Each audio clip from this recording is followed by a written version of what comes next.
कानी बहू। किशोरी लाल जी के बेटे राघव की शादी की बात जगह जगह चल रही थी, लेकिन किशोरी लाल जी को कोई लड़की पसंद ही नहीं आती थी। और उसकी एक ही वजह थी, किशोरी लाल जी का लालची होना। उनको लड़की वालों से मोटा दहेज चाहिए था और इसी चक्कर में एक दिन वो एक बहुत पैसे वाले के घर अपने बेटे का रिश्ता लेकर पहुंचे। उस आदमी का नाम था ओम प्रकाश। देखिए किशोरी लाल जी, मेरी एक ही बेटी है और मेरी सारी संपत्ति जायदाद सब कुछ मेरी बेटी नैना का ही है। पापा, नाम से लगता है बहुत खूबसूरत होगी। कितना अच्छा नाम है ना, नैना। ओ, वैसे बात तो सही है आपकी। अब इतना पैसा है, जमीन जायदाद है, इकलौती बेटी, आप भी क्या करेंगे? सब कुछ उसे ही देंगे ना। बिल्कुल ठीक पहचाना आपने। बस बेटी की शादी और सारी जायदाद उसके नाम। पापा, बिना देखे हाँ कर दीजिए ना। इतना अच्छा रिश्ता फिर कहाँ मिलेगा? माला माल हो जाएंगे हम। मैं अपनी बेटी को बुलाता हूँ। अरे नहीं नहीं नहीं नहीं, आपकी बेटी का नाम नैना है, सुनकर ही लगता है बहुत सुंदर होगी। रहने दीजिए अंकल, मैं तो आपकी बेटी के नाम से ही इतना खुश हो गया हूँ कि उसे बिना देखे शादी करने को तैयार हूँ। अब तो मैं उसका चेहरा सीधे शादी के बाद ही देखूंगा। और इस तरह राघव नैना का चेहरा नहीं देखता और उससे शादी कर लेता है। शादी के बाद अपनी सुहाग रात पर जब राघव नैना का घूंघट उठाकर देखता है तो नैना की आंखें बंद थी। कितनी खूबसूरत हो तुम नैना, जरा अपनी आंखें खोलकर मेरी तरफ देखो तो सही। नहीं, मुझे शर्म आती है। अरे, मैंने तुम्हें शादी से पहले भी नहीं देखा, और अब अगर तुम आंखें खोलकर मुझे देखोगी भी नहीं तो मुझे अच्छा कैसे लगेगा? इससे पहले कि नैना अपनी आंखें खोलकर राघव की तरफ देखती, अचानक से लाइट चली गई और राघव नैना को पूरी तरह से देख भी नहीं पाया। अगली सुबह नैना राघव के लिए नाश्ता बनाकर लेकर आई। अरे ये क्या, आधा पराठा सीका हुआ है और आधा बिल्कुल कच्चा। ये तुमने क्या किया नैना? बहू, तुमने क्या आधा पराठा तवे से नीचे लटका कर रखा था, जो आधा सिका है और आधा कच्चा? मुझे जितना दिखेगा उतना ही तो सीखूंगी ना पापा जी।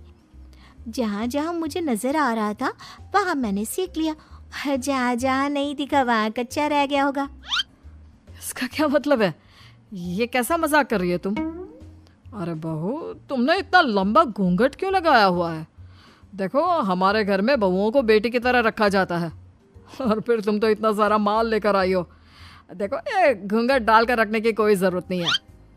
हाँ नैना, पापा जी ठीक कह रहे हैं, तुम तो आराम से रहो, अपना ही घर समझो। नैना अचानक से अपना घूंघट उठा लेती है। अरे ये क्या पापा, नैना की तो एक आंख फूटी हुई है। नाम से नैना, लेकिन ये तो कानी बहू निकली। मेरे साथ धोखा हुआ है, धोखा। बिना दिखाए अपनी कानी लड़की मेरे संग ब्याह दी। मुझे कानी बीवी नहीं चाहिए। मुझे अभी ओम प्रकाश जी से बात करनी पड़ेगी। आखिर उन्होंने मेरे साथ ऐसा किया क्यों? अरे, आप लोगों ने ही तो पापा से कहा था कि आप लोग शादी से पहले मुझे देखना नहीं चाहते। अब मेरे पापा पर क्यों इल्जाम लगा रहे हैं? अरे लेकिन उन्हें बताना तो चाहिए था ना कि तुम कानी हो, एक आंख से तुम्हें दिखाई नहीं देता। किशोरी लाल और राघव नाराज होकर ओम प्रकाश को अपने घर बुलाते हैं। पापा जी, ये आपने क्या किया? शादी से पहले बताया क्यों नहीं कि नैना की आंखों में परेशानी है? अरे, आप ही ने तो लड़की देखने से मना कर दिया था। अरे लेकिन आप बता तो सकते थे। आपको तो हमारी बेटी की प्रॉपर्टी चाहिए थी, वो भी पूरी की पूरी। अब क्या हुआ अगर उसे आधा दिखाई देता है? प्रॉपर्टी तो आपको पूरी मिल गई ना। अरे ये क्या बात हुई? मेरी शादी प्रॉपर्टी से नहीं, आपकी बेटी से हुई है। अब ये तो पहले सोचना चाहिए था, तब तो मेरी प्रॉपर्टी देखकर तुम्हारी जुबान लप लपा रही थी। लेकिन मैं कानी लड़की को अपनी बीवी बनाकर नहीं रख सकता। पापा, कुछ करिए ना आप। हाँ, करता हूँ। देखिए ओम प्रकाश जी, आप हमारे साथ ऐसा नहीं कर सकते। और तुम देखो, अगर तुमने मेरी बेटी से शादी तोड़ी ना, तो जो भी प्रॉपर्टी मैंने तुम्हें दी है वो तो पूरी की पूरी वापस ले ही लूँगा, और आधी प्रॉपर्टी तुम्हारी भी लूँगा। अरे मेरी आधी प्रॉपर्टी भला क्यों लेंगे आप? इसलिए क्योंकि मेरी बेटी को आधा नज़र आता है और उसकी नज़र अभी तक तुम्हारी आधी जायदाद पर ही पड़ी है। अब तुम उसे घर से निकालोगे तो कुछ तो लेकर जाएगी ना। और अगर हम आपकी बेटी को अपने घर की बहू बना कर रखे तो? तो तुम्हारी पूरी प्रॉपर्टी तुम्हारी ही रहेगी, और जो मैंने तुम्हें दिया है ना, उसमें से बस मैं आधा लेकर जाऊंगा। अरे लेकिन अब आप अपनी दी हुई प्रॉपर्टी में से आधी वापस क्यों लेकर जाएंगे? अगर मैं आपकी बेटी को अपनी पत्नी बनाकर रखने को तैयार हूं तो? इसलिए ताकि भविष्य में अगर तुम मेरी बेटी को धोखा दो तो उसके पास कुछ तो रहे जो पति का हो। वैसे मेरे पास तो बहुत कुछ है, लेकिन अपने पति की कोई निशानी तो उसके पास होनी चाहिए ना। अब अगर तुमने मेरी बेटी को कानी कहा तो तुम्हें प्रॉपर्टी भी कानी ही मिलेगी, पूरी नहीं। जमाए राजा। किशोरी लाल और राघव समझ चुके थे कि वो बुरी तरह फंस चुके हैं और अब उनके पास वहां से निकलने का कोई चारा नहीं है। अब समझ में आया ना, लालच बुरी बला होती है। एक तो तुम्हें प्रॉपर्टी मिली, ऊपर से बीवी मिली, उसमें तुम्हें नखरे भी दिखाने हैं। आए बड़े, चुपचाप बैठो दोनों।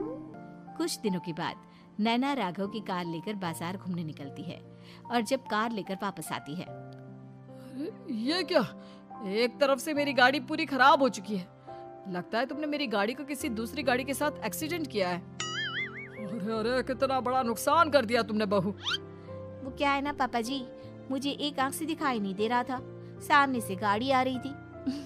मुझे तो सिर्फ आधा ही दिखाई दिया और वो गाड़ी मेरी कार से रगड़ते हुए निकल गई।